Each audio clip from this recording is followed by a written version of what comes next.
So let's talk about legalisation of drugs and what that actually means. So right now in the UK, we have a system called prohibition. That means anything to do with the sale, manufacture or distribution or possession of illicit substances, illegal substances, is illegal. It's punishable. Now, under that system, there is no legal mechanism for handling these. So even as a drug and alcohol nurse, if someone said, "Oh, take this from me," and I took it, I would technically be in breach of the law and open to criminal punishment. That is the system we currently have. Now, a system that's commonly called for is something called decriminalisation. Decriminalisation is a system in which you take certain aspects of the legislation and say, actually, we're not going to punish those aspects. So the most common one is possession. So if you catch somebody in possession of a small amount of marijuana, heroin, you don't punish them. Instead, you offer them support, you offer them help, you offer them referrals to addiction services. Now, what this means is you're not wasting money on incarcerating people for drug use, which you know isn't a crime. It's quite often associated with just putting people who are unwell with addiction in prison at a very high cost to society.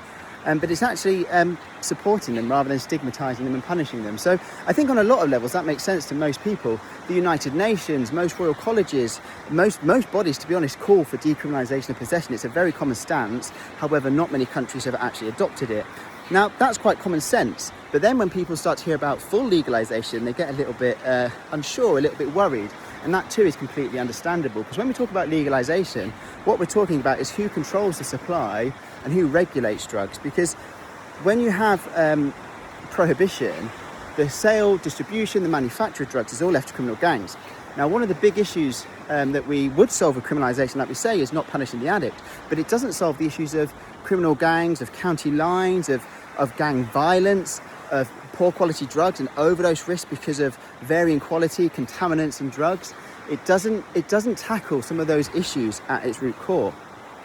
What legalisation is proposing is instead of allowing the criminal gangs to just do as they please and to regulate their own business and to regulate substances, to bring that into the hands of government. And there's different ways of doing that, which I'll talk to you about now. But let's look at alcohol for a minute, which is legal and which is regulated. When you buy a beer, be that in a pub, be that in a shop, you can clearly see the percentage and the strength. You know how many units are in that beer. You don't get that with street drugs. So say, for example, you buy your heroin one day, you buy it the next day, it could be twice as strong. And this is the biggest cause of overdose in this country, which is by far the biggest cause of drug deaths. Now, that is purely because there is no enforcement. You can't enforce criminal gangs to regulate and to display content, because obviously it's all illegal. So one of the arguments behind legalisation is saying, well, actually, instead of allowing all this risky behaviour and allowing all this drug harm to happen because it's an unregulated market, by bringing it actually in-house, what we can do is make sure that people know what they're getting. It's much safer and it reduces drug harm. But also alongside that, what you've got to remember is that the drug business globally, the illicit drug trade, is worth $600 billion a year. That is a huge sum of money that goes directly into the pockets of criminal gangs. They use that money to cause all sorts of pain and misery around the world, but the only reason they can do that is because of prohibition. If you legalise, not only do you remove their profit margins, but you remove their market as well. Now, this is one of the biggest arguments really for why we should consider legalisation as a drug, as a drug policy. There are different forms of that though. So for example, when we talk about cannabis, I think most people would say, yeah, legalise it and commercialise it, make it available, tax it, bring in tax revenue that we can use to fund investment in our communities, that we can use to fund drug treatment. That's a very common sense approach. And then people feel a bit less comfortable as they move to stronger drugs. But there is another aspect of legalisation, which is where it's prescription only. So an example that I'll use is methadone. So as a drug and alcohol nurse, I routinely prescribe methadone to my patients with addiction. It helps them to stop using illicit heroin, it helps them to stabilise, it reduces overdose risk. You can't buy this in a shop. It's not readily available. You can only get it on prescription from specialist services. Now, this is how heroin would be supplied under legalisation to people who need it, to addicts. It's actually already one trial in the UK for heroin-assisted treatment.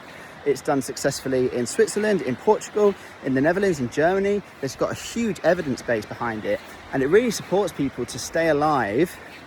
It saves their lives. It helps them to stay alive and access treatment whilst they are able to recover and rebuild their lives. And what it shows is that people who use heroin-assisted treatment have a much higher chance of staying alive and getting better in the long run.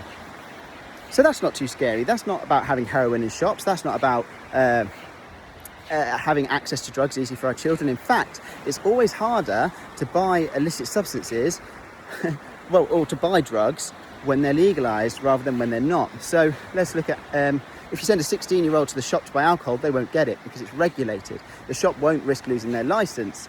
However, if you send a 16-year-old to buy cannabis from the dealer, everyone's a customer, right? Because they don't have a licence to lose. So it's really important that when we talk about this, we think about the implications and think about what that means. Understand the different levels of legalisation and how we might apply them to substances in our society to have better outcomes. I'm going to link to an article that I've written that explains this in a bit more detail. So please do have a look, and let's start talking about drug policy seriously.